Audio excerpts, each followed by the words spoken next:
Good morning, class. Today I welcome you all on behalf of Rasa International School to study Science chapter number 12, class 8, Friction, part 4. It is on your book page number 173 to 174. In this, we will discuss about the types of friction. Okay. So, the first type of friction we will discuss about is the static friction. So, what is static friction?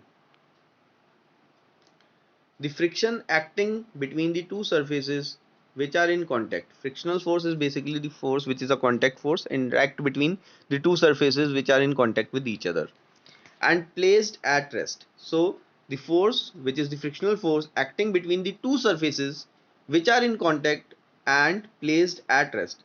जो ऐसे object हैं जिनके surface आपस में contact में हैं और वो दोनों ऑब्जेक्ट रेस्ट में हैं, तब जो फोर्स है वो आपकी फ्रिक्शनल फोर्स कौन सी फोर्स कहलाएगी? Static friction.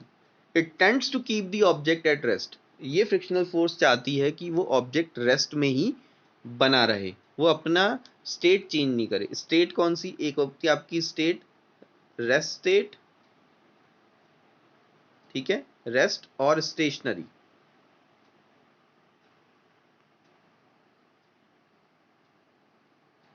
ओके. एक आपकी होती है मोशन और मूविंग. ओके. तो वो जो ये स्टैटिक फ्रिक्शन है वो चाहता है कि ऑब्जेक्ट रेस्ट में ही बना रहे, मतलब वो स्टेशनरी ही रहे. Okay. It tends to keep the object at rest. It tends to keep the object at rest. It is always equal and opposite to the applied force. ये हमेशा कितना होता है? इक्वल होता है, लेकिन अपोजिट इन डायरेक्शन होता है अप्लाइड फोर्स के.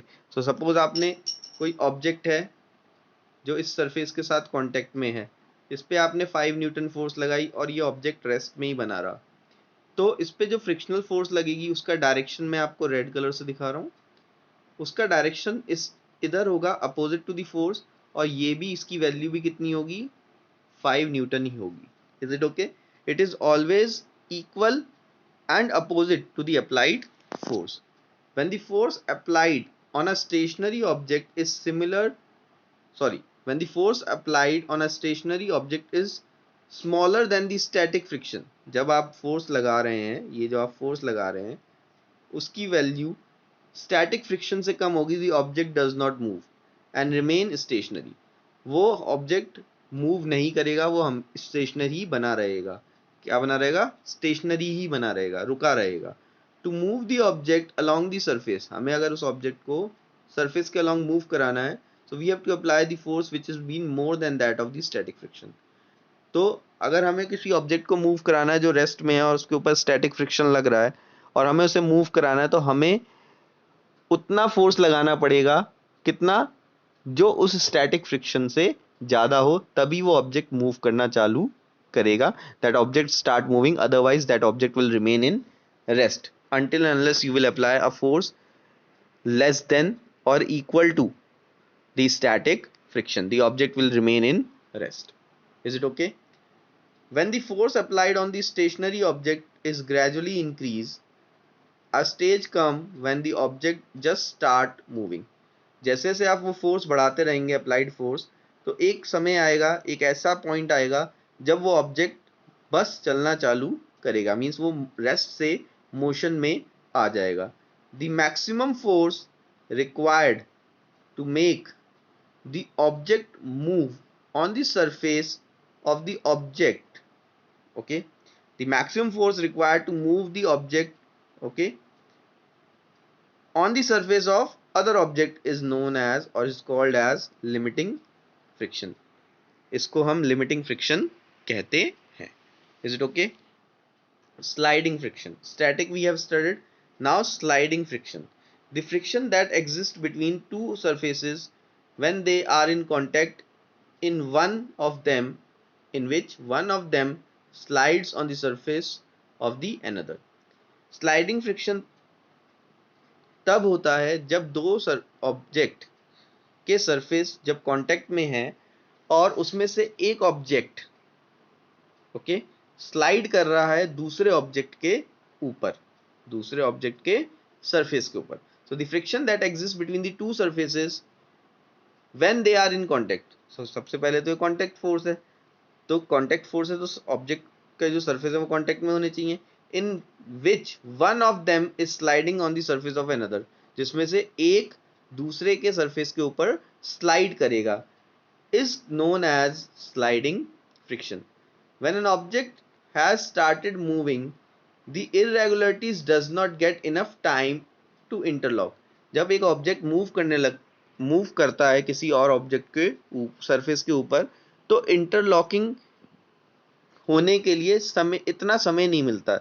इसकी वजह से जो आपका स्टैटिक फ्रिक्शन होता है वो स्लाइडिंग फ्रिक्शन से ज़्यादा होता है, और you can say sliding friction जो होता है वो स्टैटिक फ्रिक्शन से कम होता है, because of there is not enough time for the interlocking. Okay, so smaller force is needed to keep the moving, okay, keep it moving compare to the force needed to move it from rest. कम force required होती है उसको move कराते रहने के लिए, जबकि जो उसको स्टार्टिंग में जब रेस्ट से मोशन में लाने के लिए जो फोर्स लगाई गई थी वो ज़्यादा थी, लेकिन उसको मूव कराते रहने के लिए फोर्स कम थी, because during the motion the interlocking is not enough because of the less time to get interlocked.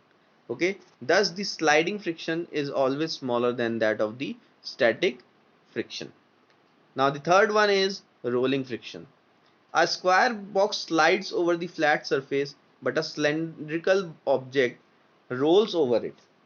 एक स्क्वायर बॉक्स क्या होता है, स्लाइड करता है, जबकि एक सिलेंड्रिकल ऑब्जेक्ट क्या करता है, रोल करता है। सो the friction acting when an object rolls over the surface of another object. Frictional force जब जनरेट होती है जब एक ऑब्जेक्ट रोल करता है दूसरे ऑब्जेक्ट के सरफेस के ऊपर, तब जो फ्रिक्शनल फोर्स होती है वो आपकी रोलिंग फ्रिक्शन होता है। So over here you are able to see there is a cylindrical object which rolls over the surface of another object.